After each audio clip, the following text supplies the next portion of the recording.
Hello dear, कैसे हैं आप। उम्मीद है कि सब ठीक होंगे। हम हर रोज आपको कुछ ना कुछ आयुर्वेदिक नुस्खे बताते हैं जो कि बहुत ही आसान होते हैं और घर पर बनाकर उसको इस्तेमाल किया जा सकता है। ऐसे ही आज हम आपको एक आसान नुस्खा बताने जा रहे हैं जो कि गुहेरी, जिसको अंजनारी भी बोलते हैं, और ये आंखों के नीचे या ऊपर के हिस्से में यहाँ पर पैदा हो जाती है और जैसे जैसे ये बड़ी होती है उसमें पस या पीप पड़ जाता है। उस गुहेरी को मिटाने के लिए या उससे छुटकारा पाने के लिए हम एक आसान नुस्खा, जैसे आसान आइडिया बता रहे हैं, उसको इस्तेमाल करेंगे तो ठीक हो जाएगा। मेरे बचपन में भी मेरी आंखों पे यहाँ पे बहुत बार ये निकलती थी और मैं बहुत परेशान रहता था। बचपन में हमारे मोहल्ले में एक बुजुर्ग आदमी थे, बूढ़े आदमी थे।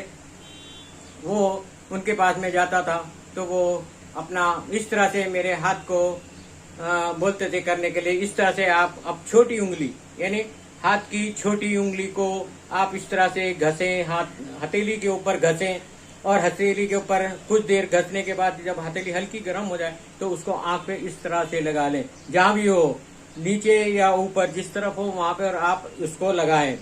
ऐसे करने की गर्माहट से आपके जो गुहेरी है या अंजनारी है आपकी 2-4 दिन में ठीक हो जाएगी। ये हथेली पर घसने से ये सुबह सुबह जब सूरज निकले तब हमको ये करना चाहिए। 2-4 दिन इस तरह से हम आंखों के ऊपर लगाएंगे तो ठीक हो जाएगी। और ये 2-4 बार, 4-6 बार, आप जितना भी कर सकें आप रोजाना इस तरह से करके आप अपने उसके ऊपर लगा सकते हैं। इसके अलावा फिर दूसरा हमारा एक आइडिया और है। वो बुजुर्ग या बूढ़े आदमी हमारे पास हमसे थोड़ा सा तेल हम लेते थे जो कि हम यहाँ पर अंगूठे के ऊपर, यानी अगर इस आंख में अगर गुहेरी है तो दूसरे हाथ के अंगूठे के ऊपर थोड़ा सा तेल डालकर इस तरह से थोड़ा सा 1-2 बूंद तेल डालकर उसको हम ऐसे अंगूठे से वो मलते थे, यानी इस तरह से अंगूठे को मला करते थे। इस तरह से सुबह सुबह अंगूठा मलने से इसके ऊपर कोई नस है तो वो उसकी मालिश होती थी तो उससे भी गुहेरी या अंजनारी ठीक हो जाती थी।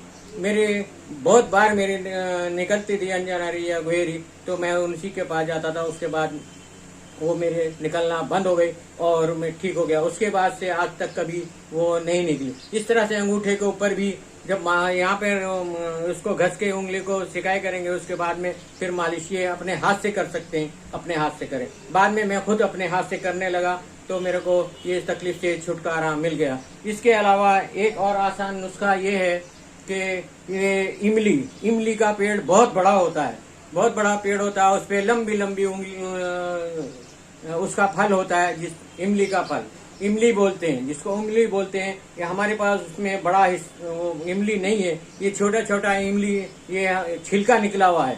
ये इमली छिलका निकला हुआ है, इसके अंदर बीज होता है, इसके अंदर ये बीज होता है। ये बीज निकला हुआ है, ये आप इसका बीज निकाल ले, इमली का बीज निकाल ले और उसको 3 दिन पानी में भिगो कर रखें। 3 दिन पानी में भिगोने के बाद उसका छिलका आराम से निकल जाएगा। अगर आप उसको भिगाएंगे नहीं तो उसका छिलका कभी नहीं निकलेगा, बहुत मुश्किल हो जाएगी और बीज टूट जाएगा। 3 दिन भिगाने के बाद उसका छिलका बहुत नरम हो जाएगा और उसको फिर छिलके को निकाल लें आराम से, और उसको फिर किसी पत्थर के ऊपर उस बीज को आप पानी डाल के 2-2 बूंद पानी डालकर उसको अच्छे से ऐसे घस के उसका थोड़ा पेस्ट बना लें। और वो पेस्ट आप उंगली से लेकर आंखों के नीचे लगाएं, आंखों को बचाकर वो आप उसको लगाएं, आंखों में नहीं लगना चाहिए। उसको 2-4 दिन आप इस्तेमाल करेंगे, इमली का बीज घिसकर लगाएंगे तो आपकी गुहेरी जैसे अंजनारी या दूसरी जगहों पर कुछ और भी उसको बोलते होंगे।